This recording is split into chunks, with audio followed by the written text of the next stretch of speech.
প্রিয় দর্শক, ঢাকা থেকে প্রায় 237 কিলোমিটার দূরের এক সীমান্তে যাব। যে সীমান্তের ওপারে ওত পেতে থাকা কুমিরকে খাল কেটে আনা হচ্ছে এই পারে। শত্রুকে নিজের ঘরে আপন করে মিত্র বানাবার এক মরণ খেলা চলছে ওই সীমান্তে। প্রিয় দর্শক, এমন মরণ খেলা বন্ধ করতে ছুটে গিয়েছিলাম নওগাঁ সীমান্তে, যেখানে জেলার ডিসি থেকে শুরু করে ইউনিয়ন পরিষদের মেম্বার সকলেই সেই খেলার প্রতিযোগী। আমরাও আরেক পক্ষ হয়ে মাঠে নেমেছিলাম। ভয়ঙ্কর সেই খেলা দেখবেন আজকের ক্রাইম এডিশনের অনুসন্ধানে। আপনাদের সাথে আছি আমি মুনতাসির তাসটিপ। অনুসন্ধানের সাথে ছিলেন বাংলা এডিশনের নওগাঁ প্রতিনিধি শহীদুল ইসলাম।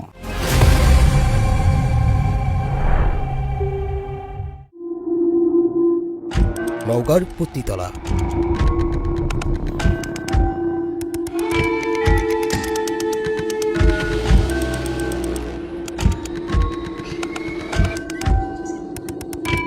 উপজেলা পরিষদের সামনে বিভিন্ন দোকানপাটের মাঝেই একটি বিশেষ দোকান, যার নাম জাতীয় পরিচয়পত্র সেবা। নাম দেখেই খটকা লাগলো, দোকান খুলে জাতীয় পরিচয়পত্রের সেবা দেওয়া হচ্ছে। আমাদের কাছে বিষয়টি একটু নতুন মনে হলো। আগ্রহ নিয়ে এগিয়ে গেলাম।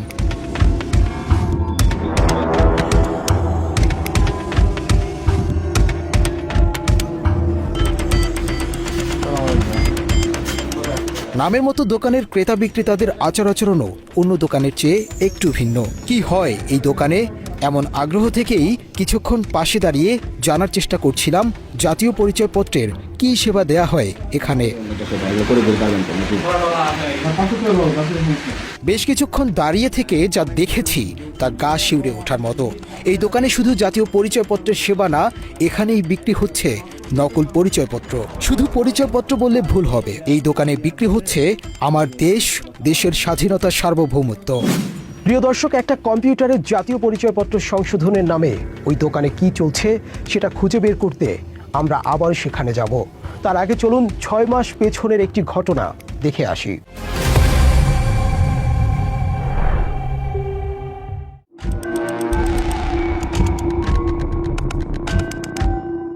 রাজশাহী বিভাগের উত্তরাঞ্চলে অবস্থিত নওগাঁ জেলা 1984 সালের 1 মার্চ মহকুমা থেকে পূর্ণাঙ্গ জেলায় উন্নীত হয়। আয়তন 3436 বর্গ কিলোমিটার, যা আয়তনের দিক থেকে দেশের 5ম বৃহত্তম জেলা। জনশুমারি 2022 অনুযায়ী এখানে বসবাস করছে প্রায় 27,62,000 মানুষ। উত্তরে দিনাজপুর ও জয়পুরহাট, দক্ষিণে নাটোর ও রাজশাহী, পূর্বে বগুড়া এবং পশ্চিমে চাঁপাইনবাবগঞ্জ ও ভারতের পশ্চিমবঙ্গের মুর্শিদাবাদ জেলা। এই চারদিকে সীমান্তে ঘেরা নওগাঁ।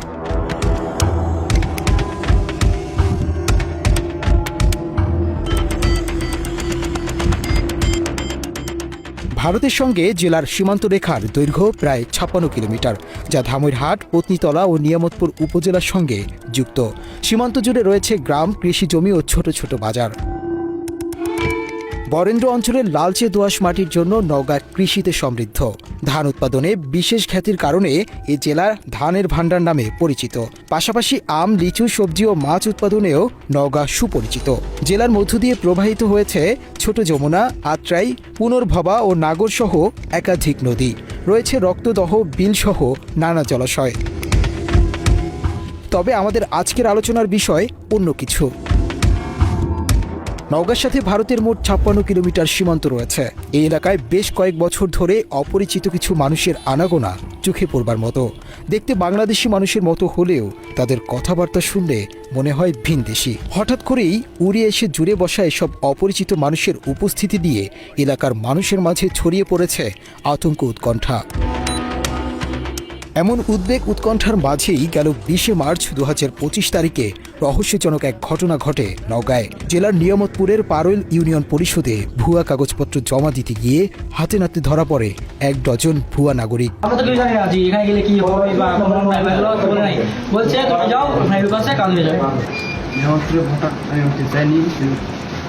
আমাকে ভোটার করে দিবে বলে বানিয়েছে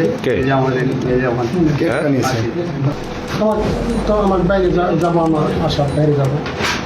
বলছে ঠিক আছে, আমরা কাজ করে দিব, তাহলে আপনার একটু আমার 20,000 টাকা দিতে হবে। আমি বলছি ভাই, কাজ না করা পর্যন্ত আমি টাকা দিতে পারবো না।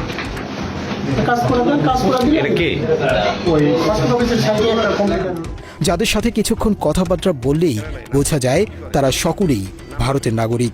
ভারতীয় এসব গুপ্তচরদের বিরুদ্ধে ব্যবস্থা নিতে ওই সময়ে নিয়ামতপুর উপজেলায় দায়িত্বে থাকা উপজেলা নির্বাচন অফিসার পারভেজ হোসেন ভারতীয় নাগরিকদেরকে তার অফিসে নিয়ে আসেন। নির্বাচন কর্মকর্তা পারভেজ তাদেরকে আটক করে নিয়ে যেতে নিয়ামতপুর থানার ভারপ্রাপ্ত কর্মকর্তাকে কল করলে তিনি গড়িমসি করতে থাকেন। বেশ কিছুক্ষণ টালবাহানা করে ওসি একজন সাব ইন্সপেক্টরকে পাঠান, কিন্তু সেখানেই দেখা দেয় আরেক রহস্য। আটককৃত 12 জনকে থানায় নেয়ার বদলে মাঝপথ থেকে আবারও ফিরিয়ে আনে পুলিশ। 18 জনকে আমি করেছিলাম, ধরেছিলাম, যারা হচ্ছে বিভিন্ন ধরনের আপনার ভুয়া কাগজপত্র নিয়ে ভোটার হইতে আসছিল পারোয়েল ইউনিয়ন। আমি পুলিশকে বলছি যে আপনারা ধরে নিয়ে যান, পুলিশের হাতে হ্যান্ড ওভার করে পুলিশ মামলা নেয়নি। এগুলো আপনারা মানে আমি কি বলবো বলেন ভাই, আমার তো মাথা টাথা নষ্ট হয়ে কি বলবো বলেন। হ্যাঁ, নিয়ামতপুর থানার তৎকালীন পুলিশ আমাকে বলে যে আপনি মামলা যদি করেন তাহলে আসেন। আমি এতগুলো ভুয়া কাগজপত্র সংগ্রহ করছি 1,29,000 টাকা সহ। ওই আনোয়ার ভাই ছিল ওইখানে, সেইটা নিয়ে কত তাল বাহানা হইলো, পুলিশ তাকে ভিতরে ঢোকায় নাই। ঘটনার সত্যতা জানতে ওই দিন দায়িত্ব পালন করা এসআই এমদাদুল হক এবং থানার ভারপ্রাপ্ত কর্মকর্তাকে ফোন করলে দুজনেই বিষয়টি বেমালুম অস্বীকার করেন। ওরা যদি কেউ মামলা না দেয়, যদি ওরা মামলা না দেয় তাহলে আমরা কি করবো? আমরা কি মামলা দিতে পারি? তাহলে আপনার আমাদেরকে দোষারোপ করে তো হবে না, পুলিশকে দোষারোপ করে তো পাবো। এখন যেহেতু সবাই নির্বাচন সরাসরি জিনিস, তো ওরা যদি বাড়ি না হয়, এমন অভিযোগ বললে তো ওরা নিয়ে আসে, বাড়ি যদি হয় তাহলে ওরা মামলা নিয়ে তদন্ত করবো। আমি মনে আছে আমার একাধিকবার আমি নির্বাচন অফিসের সাথে কথা বলেছি যে আপনি আটক করছেন, আপনি যাচ্ছেন, আমরা মামলা দেবো। উনি মামলা দেবে না দিলে উনি ওনার অফিসে নিয়ে গেছে, তারপরে সম্ভবত ছেড়ে দিতেন। পুলিশ কেন সেদিন ভারতীয় নাগরিক জেনেও তাদেরকে ছেড়ে দিয়েছিল সেটা জানতে আমরা আবারও সেই দোকানে যেতে চাই, যেখানে বসে দেশের নিরাপত্তা হুমকিতে ফেলার হাতে খড়ি হয়।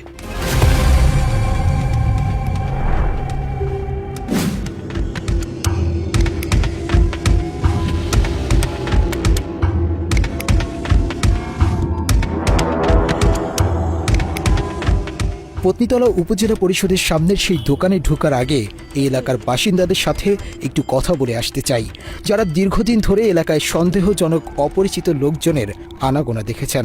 আমি যে জায়গায় বসবাস করি এখান থেকে 2 কিলোমিটার দূরে আমাদের বটা এলাকা, এবং এই এলাকায় অনেক নেশাগ্রস্তরা দেখা যায় এবং অনেক মাদক ব্যবসায়ী আছে এবং অনেক অচেনা লোকও আনাগোনা দেখা যায়, এবং ওদেরকে প্রশ্ন করলে ওরা আমাদের উপর অ্যাটাক করে এবং তাদের ভাষার কোয়ালিটিও অন্যরকম। আমাদের এলাকার মানে মনে হয় না, সেম মনে হয় না, এই জন্য আমরা প্রশ্ন করি কোথা থেকে আসছেন, কী অবস্থা, এবং তারা অ্যাটাক করে।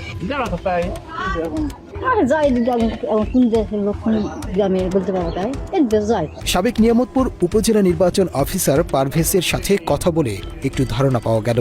20 মার্চ 2025 তারিখে আটক ভারতীয়দের পুলিশ আটক না করে ছেড়ে দেয়া এবং পারভেজের বক্তব্যের যোগ বিয়োগ করলে অঙ্কের একটা ফলাফল পাওয়া গেলে যেতেও পারে। সেই অঙ্ক মেলানোর আগে আমরা আরও 2-1 জনের সাথে কথা বলতে চাই। এরা সর্বপ্রথম বাংলাদেশে এসে সর্বপ্রথম ইউনিয়ন পরিষদে যায় জন্ম নিবন্ধন তৈরি করতেছে দালাল ধরে। তারপরে বিভিন্ন আত্মীয় স্বজনের বাসায় তারা থাকে। যখন ভোটার হালনাগাদ হয় ঠিক সেই টাইমেই নির্বাচন কমিশনে এসে দালাল ধরে তারা ভোটার আইডি কার্ড করে, এবং এরপরে যাদের ইচ্ছে হয় বাংলাদেশে থাকে, এবং বাংলাদেশে যদি জানাজোনা হয় তারা ইন্ডিয়ান, এবং তারা পাসপোর্ট অফিসে গিয়ে দালাল ধরে পাসপোর্ট করে বাংলাদেশ থেকে চলে যায় বিভিন্ন দেশে। বাংলাদেশের যারা মাদক ব্যবসার সাথে জড়িত তাদের সাথে তাদের একটা ভালো সম্পর্ক হয়, সেই সম্পর্ক থেকে তারা বাংলাদেশে পার হয়ে আসে, তাদের বাসাতেই থাকে মাদক ব্যবসায়ীদের সাথেই। জন্ম নিবন্ধনগুলো অনলাইন ছিল না, তারা তাদের বাচ্চা বা তাদেরকে কিছু বলে যে আমার অনলাইনটা পড়াশোনায় হারিয়ে গেছে, নতুন করে দেন কিছু টাকা দালালের মাধ্যমে। এই দালালের মাধ্যমে ইউনিয়ন কাউন্সিলের সচিব মেম্বরদের মাধ্যমে ধরে মেম্বর বলে হ্যাঁ আমার ওয়ার্ডের লোক ছিল না, এই ঢাকায় থাকতো, ভোটার আইডি কার্ড করা হয়নি, জন্ম নিবন্ধন হারিয়ে গেছে, সেই মাধ্যমে তারা জন্ম নিবন্ধনটা আগে করে নেয়। জন্ম নিবন্ধন করার পর তারা বেশ কি ওইটা নিয়ে থাকে, যখন ভোটার হালনাগাদ শুরু হয়ে যাওয়া, ভোটার যখন নতুন ভোটার নেওয়া হয় ঠিক তখন তারা যায় নির্বাচন অফিসে যে দালালগুলো থাকে তাদের মাধ্যমে সেই নির্বাচন অফিস থেকে তারা আইডি কার্ড একটা মেনে নেয়। আইডি কার্ড মেনে নেওয়ার পরই তাদের প্রসেসিং কিন্তু শেষ হয় না, এখান থেকে তারা ডিসি অফিসে যে নিচের অফিস আছে সেই দালাল চক্র ঘোরার মেন যেটা হচ্ছে তারা হচ্ছে বিভিন্ন মোটা অঙ্কের টাকা নিয়ে তারা বাইরের দেশে ভালো দেশে যাওয়ার জন্য তারা পাসপোর্ট ভিসা বা অন্য যাবতীয় যা লাগে সেই ব্যবস্থাটা তারাই করে দেয়। ভয়ঙ্কর এই তথ্যের সত্যতা যাচাই করতে আমরা এবার অনুসন্ধানের মূল পর্বে যেতে চাই। জাতীয় পরিচয়পত্র সেবা নামের ওই দোকানে আমরা হাজির, তবে আমাদের পরিচয় সাধারণ ক্রেতা। সৈকতের দোকানটিতে জাতীয় পরিচয়পত্র সেবার নাম দিলেও তার টেবিলে ছড়িয়ে ছিটিয়ে আছে নানা ধরনের কাগজপত্র। দেখেই বোঝা যাচ্ছে দোকানে জাতীয় পরিচয়পত্র সেবার নাম দিলেও কাগজপত্র মেরামতের কাজই চলে বেশি। ছদ্মবেশে কম্পিউটার অপারেটর সৈকতের কাছে গিয়ে আমরা নকল ভোটার আইডি কার্ড বানিয়ে দেওয়ার প্রস্তাব দেই। কেন ভুয়া ভোটার আইডি কার্ড বানানো হবে এবং সেই ভোটার আইডি কার্ড দিয়ে কি হবে তারও ব্যাখ্যা করা হয়। এভাবে 500 টাকা করে দেওয়া হয়, আমি করে দিতে পারবো। এভাবে 500 করে দেওয়া হয়। ওটাই ভাই, ওটা বুঝে না, আমার ছোট ভাই হই। আমাদের বক্তব্য জানার পর প্রথমে কিছুটা কাচুমাচু করলেও এক পর্যায়ে শুরু হয় দর কষাকষি। সবশেষ ভোটার আইডি থেকে পাসপোর্ট মিলিয়ে পুরো প্যাকেজের দাম ধরা হয়েছে 1,50,000 টাকা। এটা 500 টাকা দেবেন কেমন বলতে পারিবারিক একটা মামলা খায় আছে, পুলিশ ক্লিয়ারেন্স ছাড়া করে দেওয়া লাগবে। এই নাম সংশোধন করতে গেলে আপনার ডেটের নিচে আসবে না, ডেটের নিচে হবে না, নাম বলবেন, ডক্টরের নাম বলে দেবেন। আসলে আর বই মানুষের নাম হচ্ছে ফেলা কথা খাওয়া বলবে। হ্যাঁ, মানে 1,50,000। ওরকম খরচ করবে, কাগজ তো আছে, কাগজ ছাড়া দিবে না, কাগজ নাম কিভাবে কি করবে, প্রসেস করবে না, এই নাম দিয়ে গেলে সমস্যা দিয়ে আমরা আমার চিন্তা করেছি।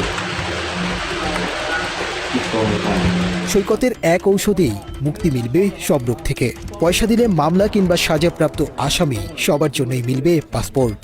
আমি আর কথা বলছি, সামান্য একটা লোক 16 সাল থেকে ঘুরছিল। এরই মধ্যে ব্যস্ততা বেড়ে যায় সৈকতের। সব কাজ ফেলে সৈকত মনোযোগী হয় আমাদের কাজে। আলোচনা এগিয়ে চূড়ান্ত করা হয় টাকা পয়সার লেনদেন। নাহামুদুর রহমান, আমিনুর রহমান। ততক্ষণ পর্যন্ত সবকিছু ঠিকঠাকই ছিল। এরই মাঝে একটি ফোন আসে সৈকতের কাছে। তারপরই অস্থিরতা শুরু হয় তার। কিছুক্ষণের মাঝেই দৃশ্যপট পাল্টে যায়। দ্রুত দোকান বন্ধ করে পালানোর চেষ্টা করলে আমরা বুঝে যাই সৈকত আমাদের পরিচয় জানতে পেরেছে। আমরাও সরাসরি তাকে জিজ্ঞাসাবাদের চেষ্টা করি, কিন্তু কোনোভাবেই তাকে আর আটকে রাখা যায়নি। দোকানের সামনের ঠিক প্রধান সড়কের পাশের দোতলাতেই তাদের থাকার জায়গাও রয়েছে। আমরা সোজা তার পিছু নিয়ে দোতলায় যাই, কিন্তু কোনোভাবেই আর সৈকতকে পাওয়া যায়নি। আমরা দীর্ঘক্ষণ সৈকতের অপেক্ষায় থাকার পর শুরু হয় চোর পুলিশ খেলা। সৈকতকে ভেতরে রেখে কিছুক্ষণ পর বেরিয়ে আসে সৈকতের বন্ধু কাউসার ইসলাম। কাউসার বের হয়ে কোথাও আমাদেরকে না দেখে আবারও রুমের ভেতরে গিয়ে সৈকতকে নিয়ে রুম থেকে বেরিয়ে আসে। আর তাতেই অবসান হয় আমাদের অপেক্ষার। ঘণ্টা তিনেক আগের সৈকত আর এখনকার সৈকতের কথার কোনো মিল নেই, কিন্তু আমাদের কাছে সব প্রমাণ আছে বুঝতে পেরে স্বীকার করেন এই চক্রে তিনি একা নয়, আছে পাসপোর্ট অফিস, জেলা প্রশাসকের অফিসের বড় বড় রাঘব বোয়াল। আপনি একজনের নাম বলছিলেন ডিসি অফিসে, ঠিক আছে? ডিসি অফিসের কে আপনাকে কাজ দেয়, কি অবস্থা?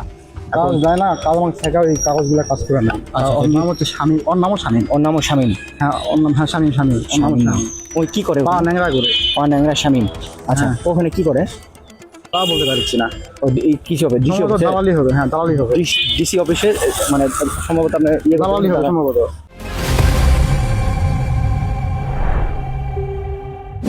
প্রিয় দর্শক, সৈকতের সাথে প্রাইম এডিশনের কথা হবার ফাঁকেই আমাদের আরেক দল চলে যায় জেলা প্রশাসকের কার্যালয়ে। কারণ সৈকতকে সময় দিলে ডিসি অফিসের দালালদের আর পাওয়া সম্ভব হবে না।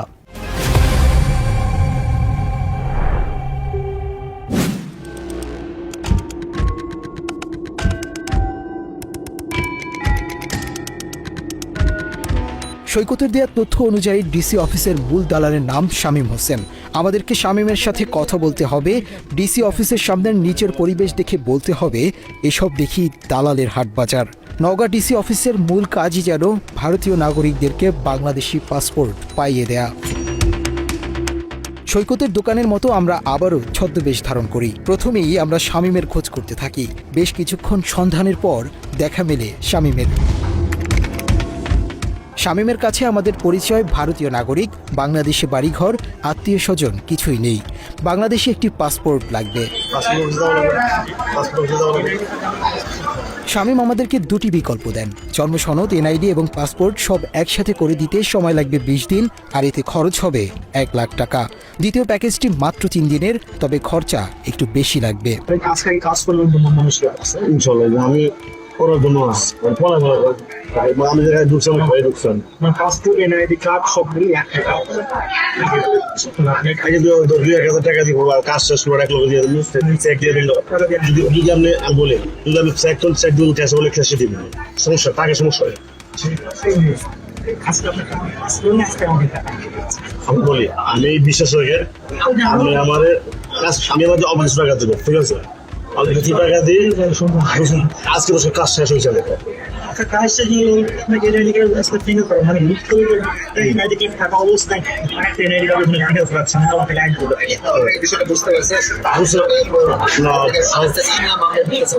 শর্তে রাজি থাকলে আমাদেরকে নুরুন্নবী দেয়ান মাসুম নামে একজনের কাছে নিয়ে যাওয়ার আশ্বাস দেওয়া হয়।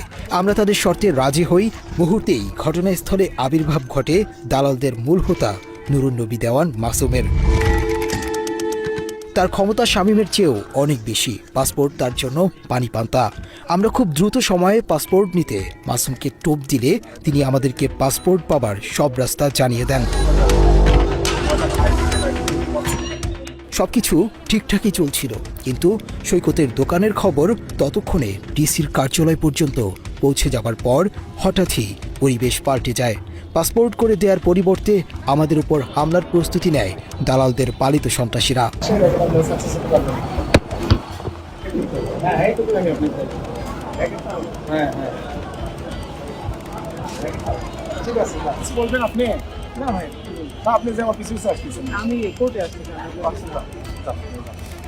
দালাল মাসুম এবং শামীমের সাথে কথাবার্তার ফাঁকেই আবিষ্কার করলাম আমাদেরকে তারা ঘিরে ফেলেছে। এদিকে আমাদের নিয়ামতপুরের টিমের ওপরও হামলার ঘটনা ঘটেছে। হামলাকারীদের বেশ কয়েকজনের হাতে দেশীয় অস্ত্রশস্ত্র দেখতে পায় টিম ক্রাইম এডিশন। এদিকে ছদ্মবেশে থাকা ক্রাইম এডিশন টিমের একজনকে তুলে নিয়ে যাওয়ার চেষ্টা করলে স্থানীয় লোকজন এসে আমাদের পাশে দাঁড়ায়।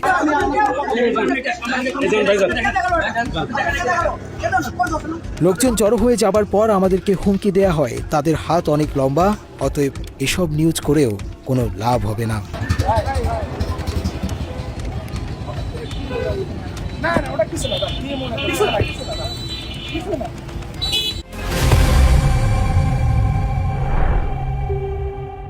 সংবাদ সংগ্রহ করতে গিয়ে সংবাদের শিরোনাম হতে চাইনি আমরা, তাই দ্রুত ঘটনাস্থল ত্যাগ করে নিজেদের নিরাপত্তা নিশ্চিত করবার চেষ্টা করি। ডিসি অফিসের সামনে থেকে নিরাপদে সরে যাবার চেষ্টা করলেও আমাদের পিছু নেয় নুরুন্নবী দেয়ান মাসুমের লোকজন। মাসুম এলাকায় পাসপোর্ট জালিয়াতির এক সিন্ডিকেট গড়ে তুলেছেন। খোঁজ নিয়ে জানা যায় নুরুন্নবী দেয়ান মাসুমের বিরুদ্ধে থানায় ইয়াবা ব্যবসা এবং হত্যা চেষ্টার মোট 2টি মামলা রয়েছে। ইয়াবা ব্যবসার পাশাপাশি ভারতীয়দের পাসপোর্ট বানিয়ে দেয়াই তার এখন মূল পেশা হয়ে দাঁড়িয়েছে। স্ট্যাম্প ভ্যান্ডারিং এর ব্যবসার আড়ালে গড়ে তুলেছেন ভয়ঙ্কর চক্র, যাদেরকে সাথে নিয়ে মাদক এবং মানব পাচারের রমরমা ব্যবসা চালিয়ে যাচ্ছে মাসুম। অবৈধ এই ব্যবসা করেই নওগাঁ শহরে দয়ালের মোড়ে গড়ে তুলেছেন নিজস্ব বাড়ি ও রয়েছে দামি গাড়িও। তার নামে একাধিক মামলা আছে এবং অবৈধ কারবারির বিরুদ্ধে দ্রুত ব্যবস্থা নেয়ার কথা জানান নওগাঁর পুলিশ সুপার। ভিন্ন কোনো দেশের নাগরিকের জন্য কেউ যদি অবৈধভাবে পাসপোর্ট তৈরি করে কিংবা জন্ম নিবন্ধন তৈরি করে, এটা অবশ্যই জঘন্যতম অপরাধ। আমি শুনেছি তার বিরুদ্ধে আগেও মামলা রয়েছে। ওই বিষয়টা আমি অবশ্যই তদন্ত করব। অচিরেই তদন্ত করে তার বিরুদ্ধে প্রাপ্ত তথ্য উপাত্তের ভিত্তিতে প্রয়োজনীয় আইনের ব্যবস্থা গ্রহণ করব।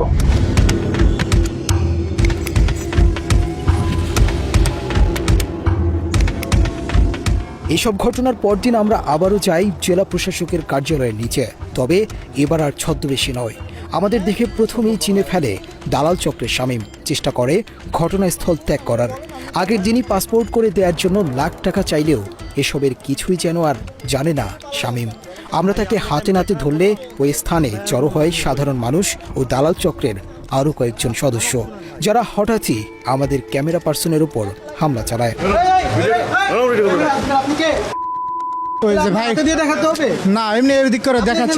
এরপরই শামীম দ্রুত ডিসি কার্যালয় ছাড়ার পায়তারা করে। কার্যালয়ের মূল ফটকের সামনে যেতেই দৌড়ে পালানোর চেষ্টা করে সে। ভাই আপনি কোথা থেকে কোনো টাকা চাও? বলতে হবে বলতে হবে আপনাকে। আপনি কিসের জন্য টাকা চাইছেন? এই, পুলিশ পুলিশ! ওই দিন শামীমকে পাওয়া গেলেও দালাল চক্রের মূল হোতা মাসুম পরিস্থিতি টের পেয়ে ডিসি অফিসেই আসেনি। এদিকে মাসুম শামীমের সাথে যুক্ত রয়েছে এলাকার বেশ কয়েকজন সাংবাদিকও, যাদের অনেকেই জাতীয় টেলিভিশন ও পত্রিকার স্থানীয় প্রতিনিধি, কেউ কেউ আবার আওয়ামী লীগের চিহ্নিত নেতা। দালালদের হাতে নাতে ধরার পর বাংলা এডিশনকে বাধা দেয় তাদের কয়েকজন। এ সময় বাংলা এডিশনের ক্যামেরাও বন্ধ করে দেয় তারা। যমুনা টেলিভিশনের নওগাঁ প্রতিনিধি শফিক ছোটন, তার গ্রামের বাড়ি বগুড়া জেলার আদমদিঘি গ্রামের শাওইল গ্রামে। বাবা পোস্টমাস্টারে চাকরি করতেন। দরিদ্র পরিবারে জন্ম হলেও আওয়ামী আমলে গড়ে তুলেছেন অঢেল সম্পত্তি। আওয়ামী খাদ্যমন্ত্রী সাধন চন্দ্রের সাথে ঘনিষ্ঠ সম্পর্ক ছিল ছোটনের। বিমানযোগে মাঝে মধ্যেই মন্ত্রীর সাথে দিতেন বিভিন্ন স্থানে ট্যুর। সাধন চন্দ্রকে নারী সাপ্লাই থেকে শুরু করে বিভিন্ন অনৈতিক সুবিধা দিয়ে গড়ে তুলেছেন অঢেল সম্পদের পাহাড়। মূলত সাধন চন্দ্রের হাত ধরেই ভারত থেকে বাংলাদেশে আসা শুরু করে ভারতীয়রা। 5 আগস্টের পর ছোটন কিছুটা গা ঢাকা দিলেও নওগাঁতে মোহাম্মদ আব্দুল আওয়াল ডিসি হিসেবে দায়িত্ব নিতেই আবারও বেপরোয়া হয়ে ওঠেন শফিক ছোটন। বিভিন্ন সময় ডিসির কক্ষে বসে থাকতে দেখা যায় তাকে। ডিসির সাথে মিলেমিশে চালিয়ে যাচ্ছেন অবৈধ পাসপোর্ট জালিয়াতির ব্যবসা। পাসপোর্ট জালিয়াতি চক্রের অন্যতম মূল হোতা নওগাঁর জেলা প্রশাসক মোহাম্মদ আব্দুল আওয়াল নিজে। তার ছত্রছায়াতেই ডিসি অফিস কেন্দ্রিক এই চক্রটি নির্বিঘ্নে তাদের অপকর্ম চালিয়ে যাচ্ছে। ডিসি আওয়াল নওগাঁতে আসার আগ থেকেই দুর্নীতিতে জড়িয়ে বিভিন্ন সময়ে খবরের শিরোনাম হয়েছেন। অভিযোগ রয়েছে জেলার প্রতিটি নিয়োগে 10 থেকে 20 লক্ষ টাকা ঘুষ যায় তার পকেটে। জেলার খাস জমি বরাদ্দের দুর্নীতি, সরকারি জলাশয়, হাট বাজার ইজারা সহ অবৈধ ইটভাটা থেকে নিয়মিত চাঁদা নেওয়ার অভিযোগ রয়েছে তার বিরুদ্ধে। জেলা প্রশাসক আব্দুল আওয়াল সাহেব এসেছিলেন, আমরা গণমাধ্যমের মাধ্যমে জেনেছি তিনি 3 কোটি টাকার বিনিময়ে নওগাঁয় এসেছিলেন। তারপরে এখানে ঘুষ, দুর্নীতি, বাণিজ্যের মাধ্যমে সে টাকা তুলছে এবং এরপরে সে চিটাগাংয়ে পোস্টিং নেওয়ার জন্য 22 কোটি টাকা দিয়েছে, এটাও আমরা গণমাধ্যমে জানিয়েছি। এবং গণমাধ্যমে জানার মাধ্যমে আমরা জানিয়েছি আসিফ নজরুল সাহেব উপদেষ্টা তিনি 4 কোটি টাকা নিয়েছেন এবং আপনার সচিব, সিনিয়র সচিব যিনি সংস্থাপন মন্ত্রণালয়ে ছিলেন তিনি 2 কোটি টাকা নিয়েছেন।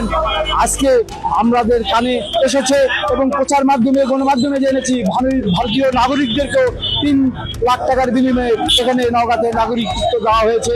এই সীমান্তবর্তী এলাকায় ভারতের নাগরিকদের যেভাবে ভিসা ছাড়া প্রবেশ, সেইখানে যে চক্র জড়িত আছে সেই চক্রের সঙ্গে জেলা প্রশাসকিরা, তাহলে এই দুর্নীতির কথাগুলো কেমন করে এত সামনে আসে। দ্বিতীয় যে বিষয়, ভারতীয় নাগরিকদের ভিসা দেওয়ার যে নাগরিকত্ব দেওয়ার যে ঘটনা, এটা আমরা সংবাদ মাধ্যমের জেনেছি। এই ঘটনার আমরা সত্যতা জানতে চাই। প্রশাসনের পক্ষ থেকে এর একটা শ্বেত তথ্য প্রকাশ করতে হবে। অনুসন্ধানে জানা যায় প্রতিটি ভারতীয় নাগরিকদের বাংলাদেশি নাগরিকত্ব দিতে ডিসি আওয়ালকে 3 লক্ষ টাকা দিতে হয়। আমরা অভিযোগের বিষয়ে তার সাথে কথা বলতে গেলে দ্রুত অফিস থেকে ভেগে যান ডিসি আওয়াল। গাড়িতে ওঠার আগ মুহূর্তে বাংলা এডিশনের ক্যামেরার সামনে কথা বললেও অভিযোগের বিষয়টি না জানার ভান ধরেন এই ডিসি। তাই এই মুহূর্তে আমার রানীনগরে লোক দাঁড়ায় আছে, আপনারা ভিডিও করবেন। না আমার যেটা বলার, এখানে আপনার নিচের পাসপোর্টে ওরা পাসপোর্ট করে দিচ্ছে, আমার কোনো কাগজ নাই। আমি সোর্স দিয়ে 3 দিন যাবত এখানে কাজ করতেছি ভাই, কিন্তু এরা পাসপোর্ট করে দিবে আমাকে, আবার বলতেছে আপনাদের কথা, আপনাদের মাধ্যমে নাকি ওরা করে দেয়। আমার কাগজপত্র কিছু নাই, আমি টাকা দিলেই করে দিব, 2 লাখ টাকা দিলেই করে দেব। আমরা বের করেছি, ওরা আমার কাছে টাকা চাইছে, সে ফুটেজ আছে, কিভাবে কোন প্রসেস সেটা বলছে। পাসপোর্ট অফিসের কারা এরা? নিজের স্টেটমেন্ট আছে, এই যে এখানে বেশিরভাগ এখানে স্টেটমেন্টার কি আমার না। আপনি কি জানেন কিনা স্যার এই বিষয়ে? কোনোদিন খোঁজ খবর নেই। স্টেটমেন্টারদের আমার এখানে বসার কথা না। আচ্ছা না, আপনার অফিসের নিচে আপনি খোঁজ খবর রাখছেন কিনা? আপনাকে ওরা অভিযুক্ত করতেছে, এটা হচ্ছে সমস্যা। যদি অভিযোগ করে থাকে তদন্ত করে দেখেন। হ্যাঁ, অভিযুক্ত করে দেখবেন। এরপর থেকেই আমাদের ফোনে অপরিচিত নম্বর থেকে হুমকি আসা শুরু করে। দ্রুত ডিসির কার্যালয় ছেড়ে না গেলে হত্যার হুমকিও দেয়া হয়। বলছেন না মামলা করবেন, মামলা করেন, আমরা প্রমাণ দেখাবো, কোর্টকে দেখাবো। অবশ্যই করা মানুষ প্রমাণ আপনি আমার না দেখাতে পারেন ভাই, তাহলে আরো অনেক কিছু হতে পারে। কি করবেন আপনি? কি করবেন আপনি? আমার কি করবেন? আমি তো আপনার সম্পত্তি নয়, আপনার নষ্ট করে নাকি মহড়া দিচ্ছি, আরো অনেক কিছু। ডিসির সাথে দালাল চক্রের সম্পৃক্ততার বিষয়টি পরিষ্কার হয় ডিসি অফিসের একটি হোয়াটসঅ্যাপ গ্রুপের মাধ্যমে, যেখানে বাংলা এডিশন এবং আমাদের স্থানীয় প্রতিনিধির নামে নানা ধরনের প্রোপাগান্ডা ছড়ানোর পরিকল্পনা করতে দেখা যায়। এই ষড়যন্ত্রের শুরুটা হয়ে গেল 12ই সেপ্টেম্বর। নওগাঁর নিয়ামতপুরে ভারতীয় নাগরিকদের জন্ম নিবন্ধন ও এনআইডি দিয়ে নাগরিকত্ব দেওয়ার ভয়ঙ্কর তথ্য ফাঁস করে বাংলা এডিশন। ভারতের নাগরিক এক মা তার সন্তান সহ দীর্ঘদিন ধরে বসবাস করে আসতেছে। এলাকাবাসী অভিযোগ করছে যে আপনি ভারতীয় নাগরিক এনে আপনার টাকার বিনিময়ে আপনি এই দিচ্ছেন। এ ধরনের এটা ভিত্তিহীন কথা, এ ধরনের কোনো কথার সত্যতা নাই। ওই প্রতিবেদনে ভারতীয় নাগরিকদের বাংলাদেশে বসবাসের প্রমাণ পায় বাংলা এডিশন। ওই প্রতিবেদনে দেখা যায় আলমগীর হোসেন নামের জনৈক এক ব্যক্তির মাধ্যমে ভারতীয় নাগরিক লালমন খাতুনকে জন্মসনদ ও এনআইডি করে দেওয়া হয়। এই অবৈধ পন্থায় নাগরিক হতে সহায়তা করে ইউপি সচিব জাহাঙ্গীর আলম ও panel chairman Wajed Ali. UP সচিব জাহাঙ্গীর ও প্যানেল চেয়ারম্যানের যোগসাজশে এর আগেও আরও অনেক ভারতীয়কে বাংলাদেশের পরিচয়পত্র করে দেওয়ার অভিযোগ রয়েছে, যদিও যথারীতি তারা নিজেদের বিরুদ্ধে করা অভিযোগ অস্বীকার করেছেন।